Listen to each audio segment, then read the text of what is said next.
तो ये मैं क्लिप आपको सुनाता हूँ। पाकिस्तानी मीडिया ये अक्सर ये परसेप्शन, ये एक चीज़ फैलाने की कोशिश करता है कि बाजवा इसलिए इमरान खान को उसने हटाया और इसलिए उस शहबाज शरीफ और इसहाक डार और इसकी टीम को लेके आया कि उसका ख्याल था कि ये पाकिस्तान की इकानमी बेहतर कर देगी। ये आफ्ताब इकबाल भी ये भी वही बातें इधर दोहरा रहा है। ये आप सुनिए पहले, फिर इसके ऊपर डिस्कस करते हैं। का बैठे बिठाए काम हो गया। देखें वो फोर्सेस जिनसे बाकायदा एस्टेब्लिशमेंट खौफजदा थी, यार ये तो बहुत तगड़े हैं, ये आएंगे तो मईशत टर्न अराउंड कर जाएगी, डॉलर 200 से भी नीचे आ जाएगा, ये बैठे बिठाए इमरान की लॉटरी निकली।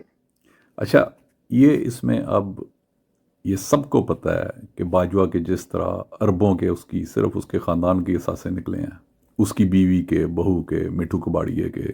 और ये भी इमरान खान ने बताया कि बाजवा शुरू से ही इमरान खान को कहता था कि जिनके करप्शन के केसेस हैं उनके खिलाफ ना जाओ, उन्हें एनआरओ दे दो। मगर इमरान खान साहब इसके ऊपर राज़ी नहीं थे, ना ही इसके ऊपर पाकिस्तान की अवाम राज़ी थी। इसी वजह से पीटीआई को जो मेन सपोर्ट मिली थी इमरान खान को, पीटीआई को इसी वजह से मिली थी कि पाकिस्तान की आम आवाम भी करप्शन से सख्त नफरत करती है और जो करप्ट हुक्मरान है उनकी अकाउंटेबिलिटी चाहती थी। अब बाजवा इस वजह से उसने एनआरओ दिलाया, उसके कानून बनवाए।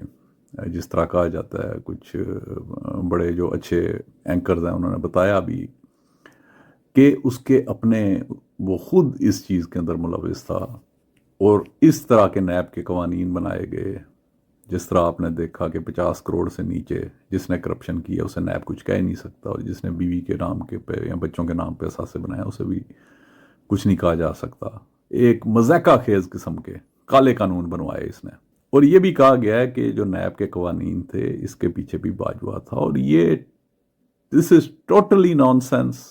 ये जो शख्स कह रहा है कि इसलिए लेके आया था इसहाक डार को और शहबाज शरीफ को कि वो पाकिस्तान की इकानमी टर्न अराउंड कर देंगे, असल में ये बाजवा उनसे पहले भी छुप छुप के मिल रहा था जब इमरान खान वज़ीर आज़म था। और इसलिए करप्ट टोले को लाया गया था, इसलिए कि बाजवे के इसके जैसे एफबीआर के जब इसके निकले हैं, इसके टब्बर के साथ से और भी इनके जर्नलों के निकलने चाहिए, ब्यूरोक्रेट्स के निकलने चाहिए, सबके बताए जाने चाहिए पब्लिक ऑफिस होल्डर्स के असासे। मगर जुल्म और मजाका खेज बात यह है कि जो इनके असासे जिस शख्स ने बताए उसके खिलाफ इन्होंने केसेस बना दिए, उसे पकड़ के जेल में कर दिया। अब इसहाक डार का भी इन्हें पता था कि इसने पाकिस्तान को पहले भी लूटा हुआ है। शहबाज शरीफ, उसके पूरे टब्बर के अरबों रुपए के उनके जाली अकाउंट निकले, उसका दामाद, उसके बेटे, उसका बाकी ख़ानदान, नवाज शरीफ, मरियम वगैरह, आपको पता ही है इन सब ने किस तरह पाकिस्तान को लूटा। तो ये जब जब भी नवाज शरीफ की हुकूमत आई है पाकिस्तान की इकानमी तबाह हुई है। ये नोश्ता दीवार था कि ये लोग आए, ये लोग पाकिस्तान के अंदर तबाही करेंगे। तो ये बिल्कुल ये गलत किस्म का एक बयानिया फैलाया जाता है कि बाजवा पाकिस्तान की बेहतरी चाहता था, पाकिस्तान की इकानमी को इम्प्रूव करना चाहता था, इसलिए वो लेके आया था इन्हें।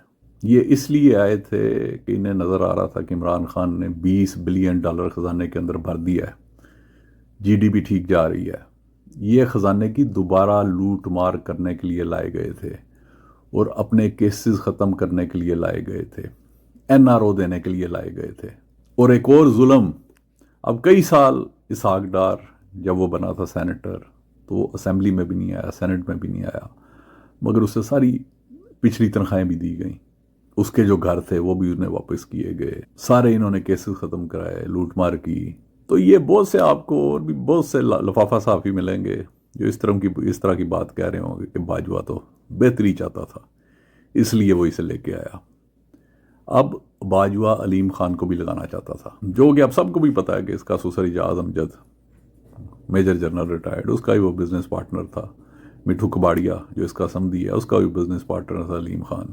आगे बाजवा ने दूसरे समधी को इस वक्त डिफेंस सेक्रेटरी लगाया हुआ है, हमूदुज़्ज़मान, रिटायर्ड लेफ्टिनेंट जनरल। और एक समधी इसका पीआईए में उसे अपॉइंटमेंट दी हुई है इंग्लैंड में। तो ये भी एक पूरी डायनेस्टी پہلے ایسا نہیں تھا ہوتا کہ فوج کے اندر اس طرح پورے کے پورے خاندان لوٹ مار کر رہے ہوں. یہ باجوہ نے پہلی دفعہ کے کیا ہے. نہ صرف اکانومی تباہ کرائی، خود بھی لوٹ مار کی، خود اپنے حواریوں کے ساتھ، اور اس کے پیچھے پڑ گئے جنہوں نے اس کے اثاثے لیک کیے. یا اعظم سواتی جیسے شخص کے پیچھے جس نے کہا کہ باجوہ کے اثاثے چیک ہونے چاہیے. یہ اثاثے اس کے آئے کہاں سے؟ ایک جب انگلینڈ کا، یہ اس کا انڈیا کا آرمی چیف ریٹائر ہوتا ہے، وہ تو چند لاکھ لے کے گھر جاتا ہے. تو یہ پاکستان کے ابھی تو یہ باجوہ کے اثاثے نہیں آئے، اس کے ایف بی آر کے ریکارڈ نہیں لیک ہوئے. یہ نہیں بتایا گیا کہ باجوہ کو کتنے درجن پلاٹ فوج کی طرف سے ملے، کتنی اسے زرعی زمینیں ملیں، کتنے اسے گھر ملے، بیرون ملک اس کے اور اس کے ٹبر کے کتنے اثاثے ہیں.